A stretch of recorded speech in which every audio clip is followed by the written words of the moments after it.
Hello, it's your favorite sports Unc here. Don't forget to hit that subscribe button to join the fastest growing community on YouTube. Remember, Nightcap doesn't happen without you. So please subscribe or you're going to make Ocho cry. All right, Ocho, check this out. I told you we was going to have somebody special this morning. The guy that's joining in this morning, he's a two-time Olympic champ at 1,500 meters. He's a one-time Olympic gold medalist at 800 meters, and he won the silver medal in the 800 meter in the Paris. He swam at the University of Florida under the great Anthony Nesty, and he saved the men because had he not won a gold medal, it would have been the first time since 1900 no individual man had won a swimming gold medal. Welcome to the show, Bobby Finke. Bobby, how you doing? I'm doing good. Thank you for having me. Man, thanks for coming on. As I mentioned in your intro, is that did you feel the pressure? There's already pressure to win a gold medal. You're representing an entire country, and we understand that. But for the first time in over 100 years, had you not did what you did, the men would have been shut out of the individual goals. Did that add pressure to you? Oh, yeah. I mean, I'm someone who personally likes reading all the comments and everything. So on our the swimming's like major news site, I was going through like every article, reading every comment and everything, and like there's a bunch of comments saying like Bobby better be listening to like Lose Yourself on repeat right now or something because he's the last chance. I knew about the record going in before. I knew how hard it was going to be. And, you know, I'm just fortunate enough I was able to get it done because I did not want my name attached to that for that to go down. So, yeah, we got it done. What was it like? I'm gonna start, you know, where it all started from. Obviously, you grew up in Clearwater, Florida. How did your hometown shape your swimming career to actually get to the point where you are now? Yeah, I mean, so my mom grew up swimming. I have two older sisters who swam. Both attended college, both attended Olympic trials in 2016. And, you know, I grew up younger than them. I wanted to beat them growing up a bunch. And my mom's the one who taught me how to swim over in Clearwater Beach. So I was kind of always growing up around water and I liked being in it. And then having two older sisters, you know, I bet you can experience the competitive sibling naturehood there is.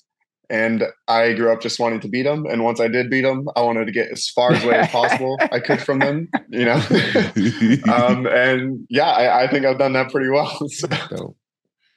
Michael Phelps, the great Michael Phelps, he really needs no introduction. He spoke very, very highly of you individually, but he said he was very, very disappointed in the men's swim team. Now, we know the French team, you get a kind of, like when you have the Olympics in your home country, you kind of get a little bump. Marshawn, he different. He ain't getting no bump. He could have swam on the moon. He could swim in the Dead Sea. He could swim in the Atlantic Ocean. He's going to be what he is. But do you think things are going to be different in 2028 when the Olympics are going to be held on home soil? Because it was very disappointing for the men not to do better than what they did. Yeah, no, for sure. I mean, it was kind of a big wake-up call these past couple of years for men's swimming specifically, just because of how deep it has gotten, how competitive it has gotten, which is amazing for the sport. You know, Michael Phelps did amazing things for the sport. And, you know, these past couple of years, it was a wake up call to us that, you know, world's catching up. We got to do better. We got to figure out some ways to be dominant again. And, you know, 2028, I feel like is a perfect time to do it. Perfect time to show the world who we are and that, you know, we're still there. Team USA on top always. But, you know, a home Olympics, especially in LA, I think it's going to be really magical for us. That's dope. Are there any mental strategies that you go through to prepare for a high competition race, especially like for one representing an entire country? You're over in Paris. It's the Olympics. None of us have medaled, and all the pressure and the eyes are riding on you. Are there any mental strategies that you do? Any superstitions? Yeah, I don't know if I call them like superstitions for me, but everything is really in just how I prepare for the race, especially over at the Olympic Village. I don't know if you guys have heard, but like the food was very controversial A bit. Food wasn't the best, Right. but I had so much pasta. Right. Just in the days leading up, I was carb loading like crazy, and I hate pasta right now. Like oh my god. But like in the day leading up to that 1500, a lot of it was motivation on how angry I was after the 800 when I lost. Right. Because a silver medal is great and everything. I understand that, but like for me deep down, I was pissed after that race because I didn't win, and I needed that kind of fire in me to be motivated for the 1500 because I want to stand on top of that podium. I want to hear the national anthem. I haven't heard it much all meet, and I need to hear it, and I need to do it for our team. And you know, behind the blocks, I was just telling myself to stay calm, but the not like the power is in you, but like you know what to do and you know how to swim. You've done it 100 times. It's really a whole mental game you're having with your brain. Is just telling yourself that you know you've done it, you can do it again. It's nothing new to you. Yeah, but when you look at the situation and when you broke the world record, you really and you didn't get. Normally, when people break world records, they're getting pushed. You finished 4 seconds ahead, but I mean, like, what the hell? I mean, it's like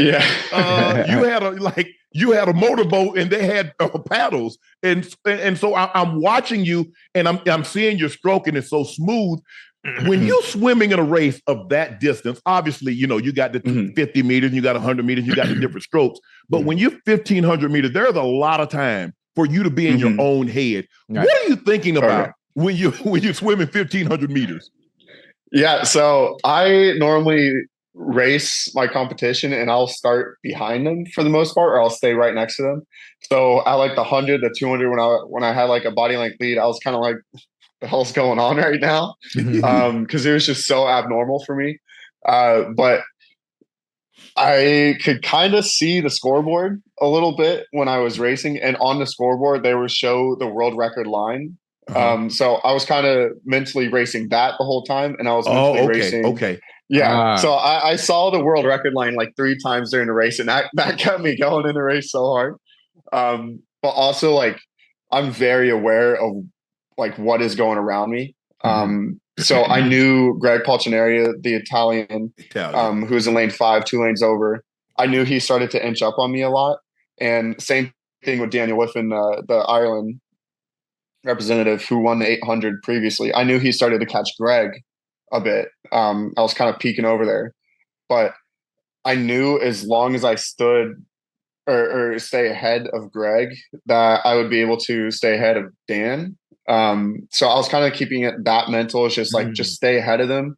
I don't have to be too far away from them or like drop back to be at their pace. I just needed to stay right ahead of them. Right.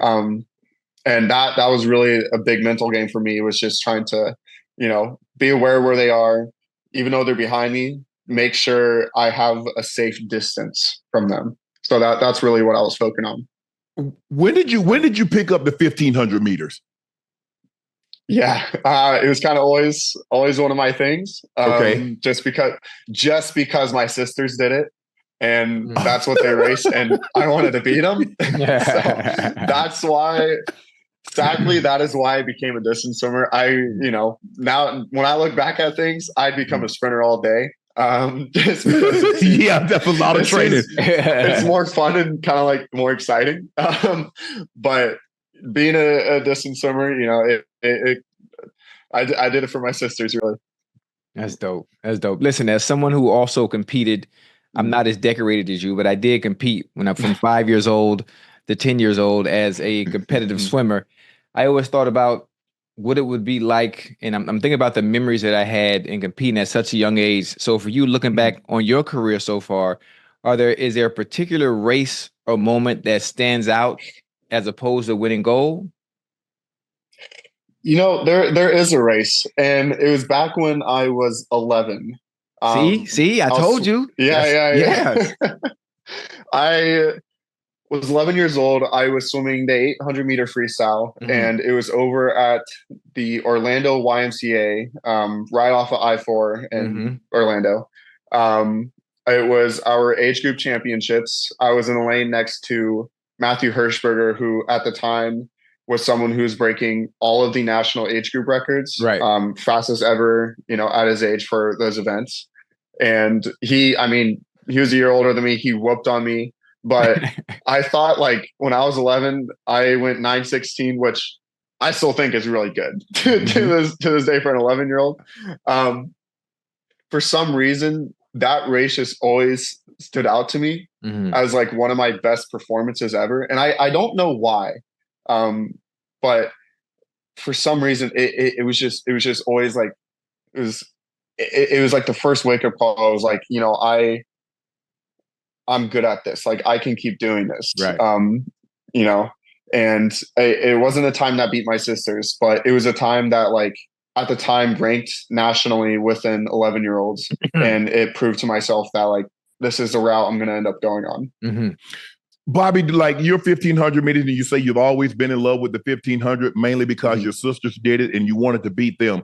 But did you study the great 1500 meters that came before you, the Russian Vladimir Selnikov? You look at Grant Hackett, the great Australian, Sun Yang, the guy, his record that you just broke. Did you study the great ones that came before you? And you look at the progression. I think this race was first contested in 1904, and I think the winning time was like 22:48. And here we're already down to 14:30 now. So when you look at the progression and where we've come from, and look at some of the names that have held that world record, where are you trying to take this record to, and what do you try and what do you hope to accomplish in the 1500 meters? Yeah, I cannot tell you how many times I rewatched Sun Yang's 1500 back from 2012, just in the backseat of my dad's car when he would drive me to practice in the mornings and afternoon. I've watched that race hundreds of times. Like I'm not even kidding. I knew his stroke. I knew how crazy of a time he was. He was like 10 seconds ahead of the rest of the field in that race. And, even one of my competitors who I raced, a silver medalist, was in that race. Greg Polchinari, he was 17 at the time and he got 5th or 4th. And ever since the Sun Yang doping controversy thing that happened a few years later, Greg Polchinari kind of became like the distance guy who he got really close to that race and everything. And I studied how he raced the entire time. And he was someone who always took it out fast, but he has a horrendous stroke. But so kind of just looking at how those guys raced, because Sun Yang was very conservative in the beginning and came back really hard. Greg Polchinari was just very fast throughout the entire race. Greatest pacer I've ever seen. 2 different race strategies and 2 very different times. You kind of just got to like, what I ended up focusing on was trying to harness both of them a bit. I really want to be good at pacing. And I think I nailed it almost perfectly for me this past 1500 that I did. I got the pacing done really well. Yeah. I got the pacing done really well, but I was still able to come home really fast and clear the rest of the competition, I guess. And in terms of like taking where this record can go, one of the like the worst feelings in the world, even after like breaking a record like that, is that you feel like you can still do better during that race. Like, I'm like, look back and I'm like, oh, maybe if I did that, I could have gone like 3 seconds faster or something. Cause I was genuinely feeling really good in that race. So like 14:30 was amazing to me, but it still stings me a little bit inside because I'm like, oh, I know I could have found like another like second or 2 in there to get under 14:30, right? Just because I was that close. But I mean, I want to be one of the guys who brings this record down into the 1420s, maybe low 1420s, and that's really ambitious, I guess, because the record 20 years ago was only 14:34, so it's only dropped 4 seconds within these 24 years. And to bring it down, I guess like 10 seconds is incredible, but I mean, someone's got to be able to think it to do it. And I know my other competitors are, because we've talked about it. So, you start thinking it, then the wheels start going, and then the record's going to end up going eventually. Yeah. Wait, when I listen to you talk, and I can sense the competitive edge that you have. and the drive, to want obviously to be the best. Do you, during your career, have you faced any obstacles or significant challenges or setbacks in your swimming career? And is there a way that you had to overcome them, or how did you overcome them if you did have any? Yeah. So for the most part, I've been very fortunate. As a swimmer, I haven't had too many issues. Right. The main issues I had was during college, I'd fall off my scooter and like break my wrist one year. Wait, you broke your wrist for real? Yeah. I don't remember how it happened, but yeah, I got like stitches on my face, and yeah, it was a pretty rough crash. Right. Broke my wrist then.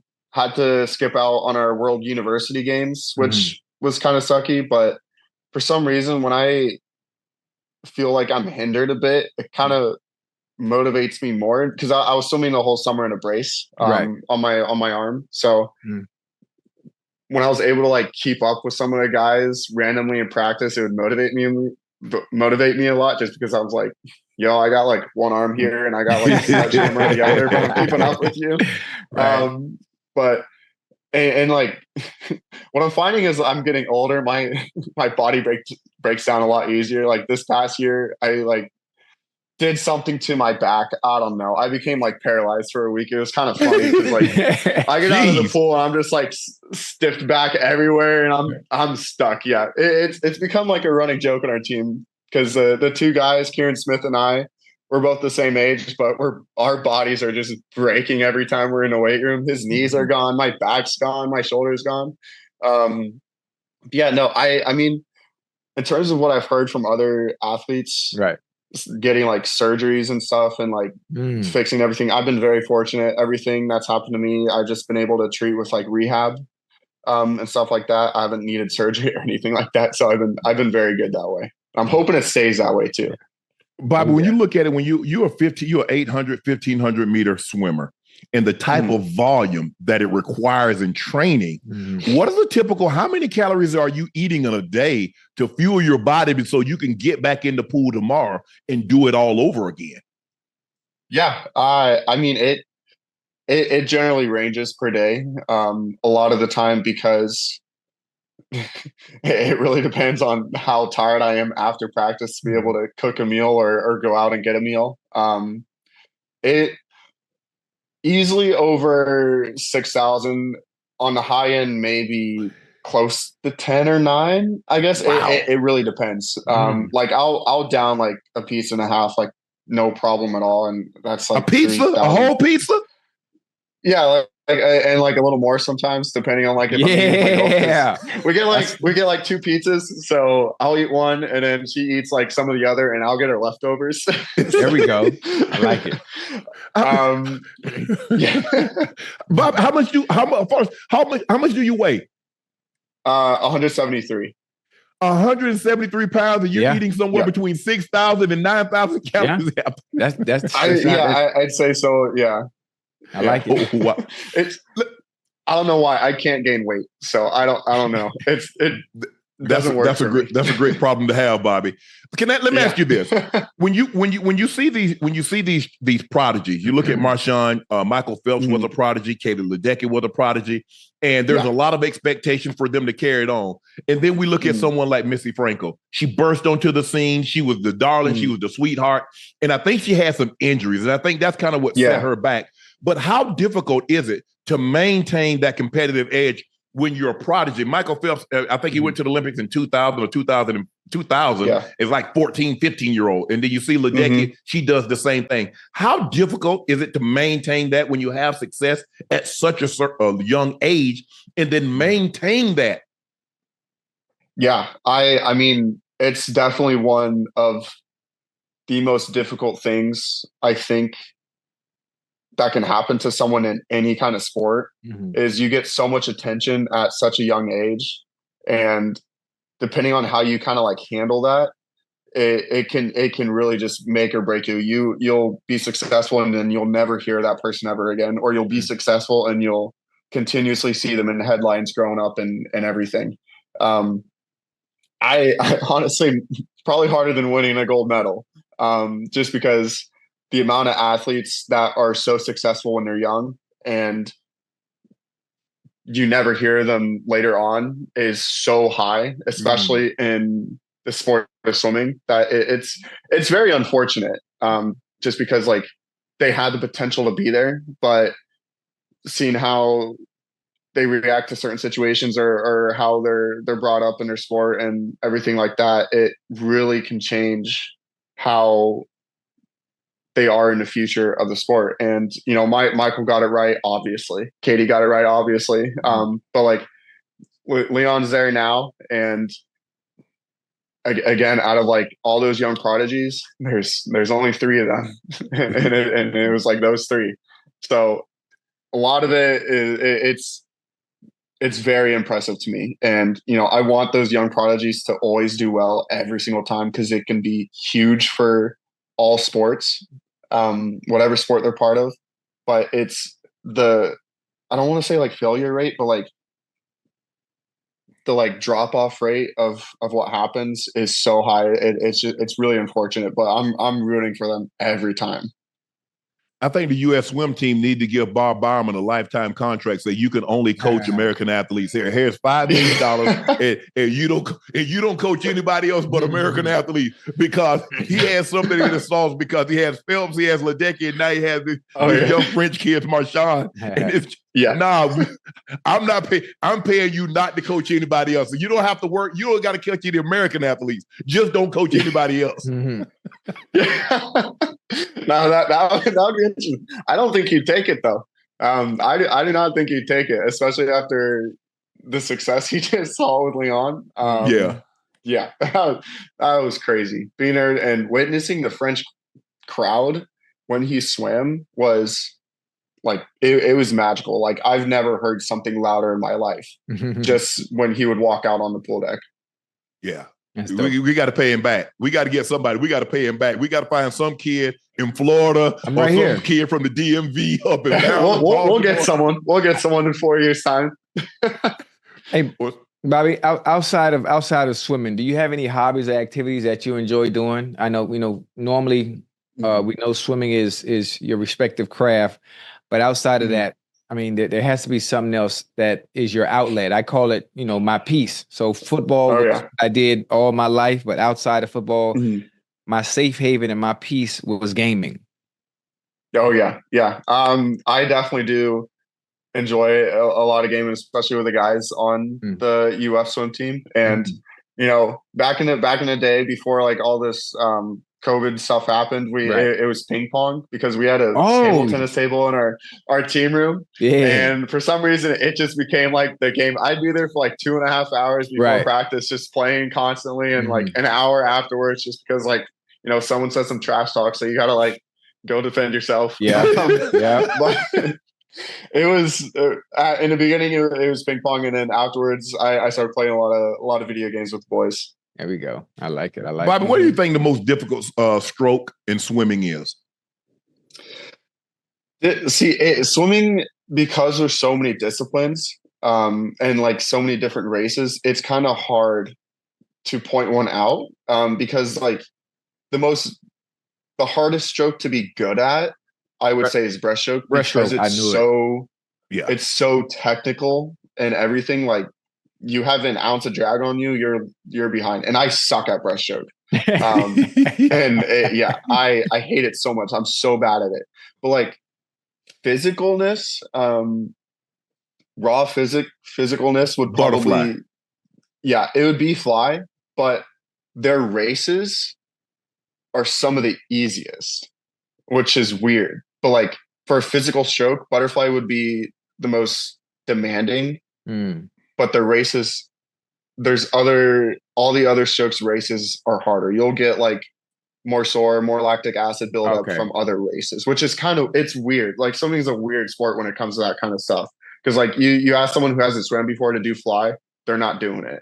But you ask someone to be good at breaststroke, they're not doing it for the most part.